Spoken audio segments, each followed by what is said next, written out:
Hi, folks. This is G from Tone Empire and from Beat Skills. And from the topics, you must be wondering if this is going to be a negative video or something like that. It's not really going to be any negative video. There's no negative thing. It's just a point of view that I'm presenting as a manufacturer. I think I wanted to say some things regarding some of these topics.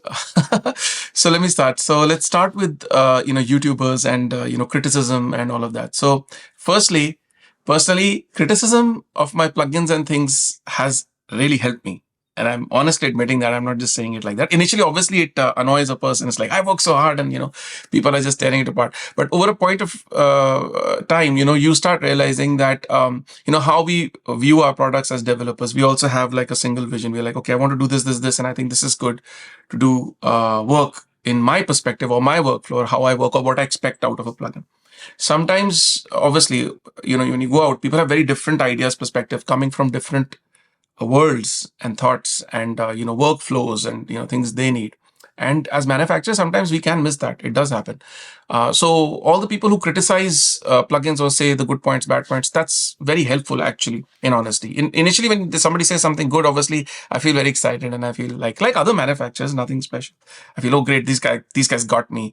And then some people they don't like your plugin at all. So firstly, you shouldn't be in this business of making plugins if you can't take criticism, if you can't take things which don't work according to, how you've planned it or how you've imagined it, then you shouldn't be in this business. Because from some perspective, you have to be a musician engineer to make plugins. I think I just purely come from that world and I became a plugin manufacturer later. It's not like I was a plugin manufacturer first or a coder first and then, got into these things. No, it was the other way around. It's the need to express myself in terms of making tools, which got me here. So firstly, I appreciate it. Now, when it comes to tabloid behavior, what happens sometimes is that, when attacks or something become personal to a developer, not just myself, I see other perspectives. I see this vision of some YouTubers as, oh, these guys are some overlords, running these very large companies and all they want to do is out to get you, which could be true in some cases. I don't know. But in many cases, just small developers like myself, just one or two or three people, following their passion.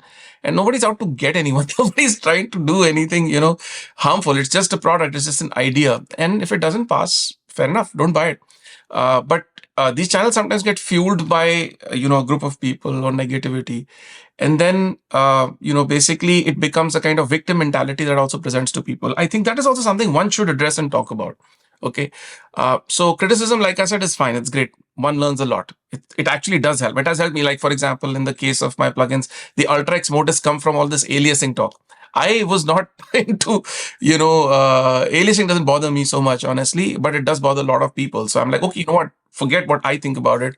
Let's give people a solution. It was a hard thing in neural, especially because neurotechnology doesn't work like algorithms. So, it just works very differently. So you have to look at sample rates. You have to look at various other things, the training and all. It just does not work like how algorithm plugins work. That is why I think also they sound better.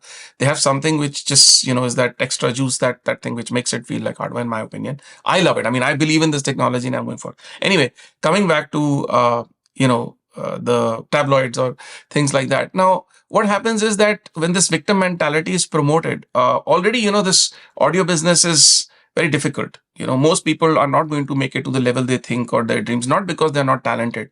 Just it's a numbers game. There's too much out there.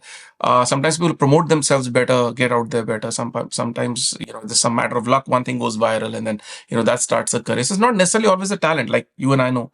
So it does frustrate me also at times that, oh, you know what, I've got music and how do I put this out? And I've had success, a lot of success musically in the past because there were fewer people, there were music companies I could work with, and then all that went away. So I've gone through that and I understand, the frustrations and the difficulties.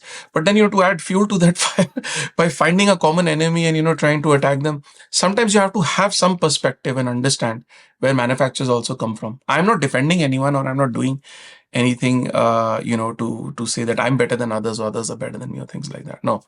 All I'm trying to say is that there is also a negative side to all of this. Many times my plugins get misrepresented. Also, some people don't even show what it can actually do. So it's a give and take frustration that it doesn't always go according to how you think that, okay, I've got this YouTuber and his influencer. Maybe he'll show my plugin to his audience and then I'll get through. Sure, it's a marketing step I need to do as a manufacturer. How do I put the word out to many people?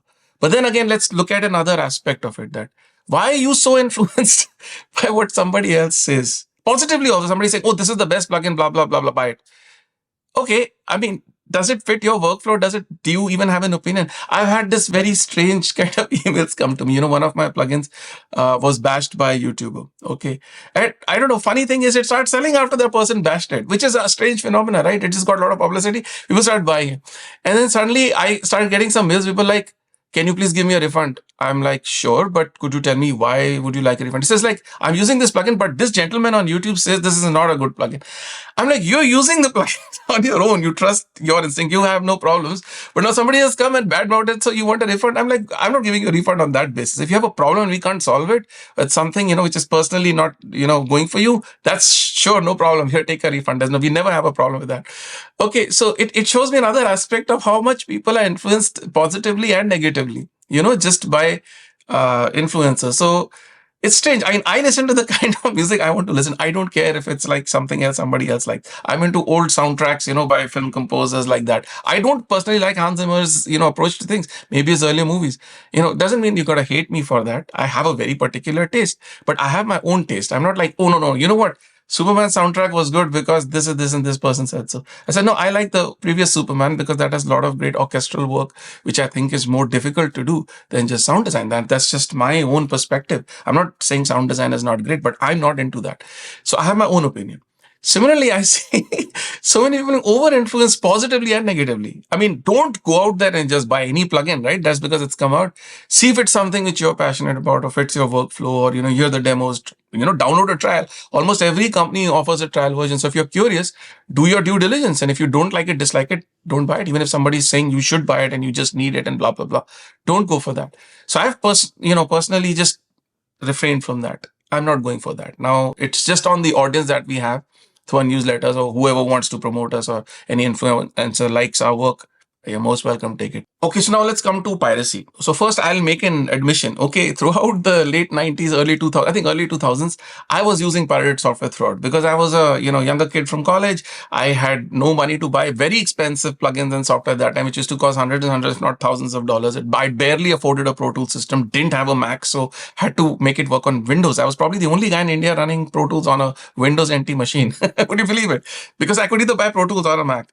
So anyway, I've been through that. So there was no money left for, plugins and blah, blah, blah. And I don't justify that at all. Later on, I started having my, my own production school called Beat Factory in India. So that time I realized, oh my God, I don't want to do this. So I cut that out. We got original software, whatever it costs. And now over time, plugins have become very cheap. DAWs have become cheaper. Technology is way more accessible to people. So they do that. Still, there are companies, obviously who are pirating and find some value in doing that. And some people want to use that.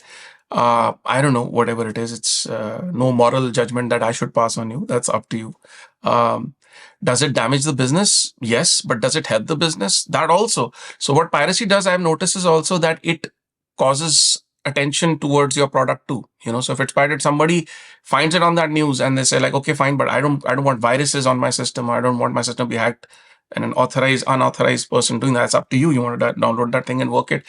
That's up to you. So, and people are like, okay, no, I like this. And I think I've tried it and I'm using it for 2-3 months. I'll buy it. So there it has. I'm not justifying that you should pirate, but I'm saying that it also helps developers. I'm not going to say that doesn't, blah, blah, blah. It does help us also. I'm not saying it doesn't.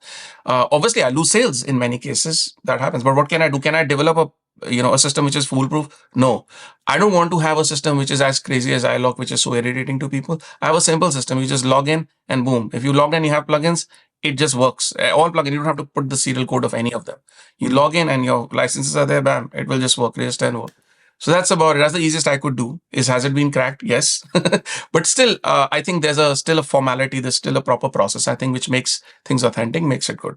We've spent a lot of time making this license system and perfecting it. Anyway, so that's just my take on things. What do you think about all I said? Was it, good, bad? What point suited you? What didn't suit you? Where am I wrong? What's your perspective on what I said? I'd love to hear and comment because, this is one video that I've made just to have like a two-way conversation. So I will be there in the forum right below and I'll reply to you if there's anything you want to ask me, anything you want to talk about regarding these topics. So that's about it, folks. I'll see you again on some other video, hopefully with a new plugin to show you. Till then, I thank you all for being the audience and for supporting us, and every criticism is also welcome. Thank you. I'll see you next time. Bye.